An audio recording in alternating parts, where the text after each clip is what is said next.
Hello po, good morning. So, ito po yung update natin ngayon. Kung mapansin nyo dun sa unang update natin, sa unang video natin yung may title na Day 1 and 2. So, ito na po. Kung mapansin nyo dun, isang buo po to. So, mahaba din yung pahaba din yung kanyang parilya ka nga. Kasi nga, nahukay siya ng isang buo. Pero kung makita nyo kanina is, naglagay pa rin kami. Pagkabalik ng lupa, bali, iniiwasan na namin yun sa may poste. Binubuhusan po namin yan. Kung makita nyo yan, may concrete siya sa taas. Itong isang nakafocus na to. Kasi po, inaanon po namin yan. Pinupurmasan ng sa poste lang din yun. Ang bubuhusan din balik yung iba ng lupa after nung puting. So, parang kagaya po nito. Ganon din po yun dun sa kabilang nangyari. So, babalikan po. Pagka natuyo po yan, kasi po kakabuhos lang po ngayon. So, pag natuyo po yan, babalikan po ng lupa. Then, pupormasan ng plywood itong sa poste. Then, para po maiwasan yung lupa na makapasok dun sa ating poste. Then, babalikan po ng lupa. So, kagaya po niyan, hindi po maiwasan na pag-aapak. Nahuhulog yung lupa. So, lilinisin po yan. Bali, lininisan po yan. Tinatanggalan ng mga debris ng lupa na kung mayroong mga nakapasok dun sa part ng poste. Bago po pormasan. Parang kagaya po nito. Para po buhusan din yung the rest po, yun po yung babalikan ng lupa. So, yan po, ongoing po yung paglalagay ng tie beam, pagtatali ng C-bar din yung dowel. So, yan po. Sinisimulan na din nilang buhusan yung tie beam.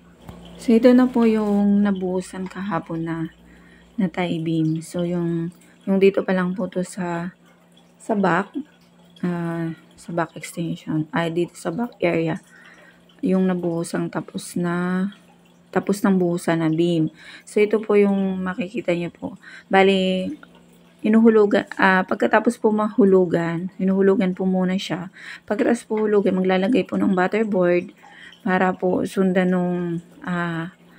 para po talian ng tansi. Yung sa tansi naman po kasi, yun yung namin, yun yung pinaka-marking namin ng nung labas nung hollow blocks dito sa likod, dito sa back niya. So, yan po yung inaano namin, sinusundan para po talagang hindi iwas na hindi po lalabas yung dito sa kabila. So, yan po. Pagkatapos po yan, itong sa kabila, nililiaut na po. Ito po, yung sa may extension lot dito po sa may end lot. So, yan naman po yung huhukayin mamaya. Huhukayin po yung tie beam. Para naman po pagkatapos mahukay yung tie beam, malagyan ng rebars din sa kabuhusan. Kasi ito po yung maalala yung kahapon na kakabuhos pa lang. So, basa pa yung footings natin kaya hindi pa mabalikan ng lupa. So, yan po nakita nyo yan. Yung may paikot lang po yan na may ano lang po yan siya na plywood para po pag nagbalik ng lupa hindi po malagyan yung ating poste. So, dito na po tayo ngayon. So, bali ito po yung dito sa kabila, pwede na po tayo mag-asintada. So, meron po tayo ditong dowel. So, yung spacing po ng ating dowels dito is 70. Then, hanggang dito na po ito sa may patumbok dito sa may breaker. So, ganun po yung namin. Kumbaga, ito, pag nili-out na namin to para po masimula na ng asintada. Then, yung sa kabila naman yung iba maghuhukay ng para sa tie beam para po mag-rebars na din at buhos. So, dito na area sa may breaker, yung dito sa may gilid. Yung pong may breaker, hati po talaga kayo niyan ni kapitbahay. So, ang ginagawa po namin dito, nagmaminus po kami. So, bali, kumukuha lang po kami dito sa breaker na to ng 2 cm. Para po, pag nag-plastering kami, pasok pa rin po siya. Hindi maiwasan po yung pag nagsukat yung kabila is halos kumuha tayo sa kanila, sa area nila. So, ang ginagawa po talaga namin dito is nagmaminus po kami. So, ang kinukuha lang namin is 2 cm para pag-plaster.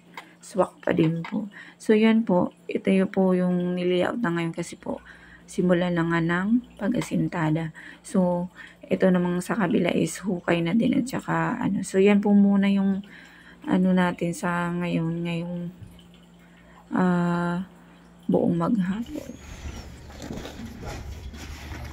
Dito po, nag-abang na po kami ng bakal. So, 'di ba po kung mapansin niyo, binubuhusan namin yung part na para umangat yung sa hollow blocks, sa poste. So, bago po namin binuhusan yan, nagtali na muna po ng abang na bakal. So, ayun po, nakita niyo po. Para naman po pagtatalian ng rebars ng para po sa tie beam dito sa part ng inlet. So, yan na po ngayon. Binubuhusan po muna ng tubig para mawash out po yung debris, yung mga lupa-lupa. Yan po nakikita nyo po, may harang siyang Hardiplex. Pangat po yan after ng footings para po hindi pumasok yung lupa dun sa poste natin. Ito na po yung aming update ng pang 4 days namin nagawa. So, bali dito po sa likod, natapos na po namin yung asintada. So, yung height po na yan is, kinuha na po yan na layout ng height nung pagsasampahan ng beam. So, hanggang doon, hanggang dyan na lang po talaga yung height niya. Kasi po, ang kasunod na po niyan is yung beam na po. After po nung buhos ng poste. So, magsasampa na ng para naman po sa beam. So, yan po, same pa rin sa dati. Bawat, kada 3 patong po. So, naglalagay tayo ng horizontal. So, mapansin nyo, bakit nakatuwid lang ganun. So, i-eskwala po kasi yan siya. Papunta naman po dito sa dito sa part na to ng inlet. Kaya po nakaganon lang po yung nakaganyan po yung abang na bakal kasi po i-eskwala po yan papunta doon. So, pag natuyo po kasi yan, pag iniskwala mo yan, tigas na po nung part ng hollow block. So, hindi na po yan siya uuga at pag natuyo na po. So, dito sa part na to is, ito yung, natin, tie beam. So, ayan po, mapansin nyo na nabuhusan na. So, tapos na siyang buhos. Dito naman is yung hanggang doon na po sa kabila, sa may gilid yung natapos. So, bali tapos na po talaga. Yan nga sabi ko, pagka after po ng buhos ng poste niyan is beam na po ang kasunod niya na isasampa dyan para naman po sa ating pagpe-prepare para sa slab. So, yung dito po, itutuloy na po ito dito pag asintada sa sunod na araw, sa bukas. Bali, ito naman po yung aasintada sa part na to. Ito na po yung pinaka last na poste dito sa may inlet. So, dito na lang po yung aasintadaan sa may inlet, then yung poste. So, yan po ang aming 4 days na achievement. Yung achievement natin sa 4 na araw. So, maraming salamat po sa panonood. God bless.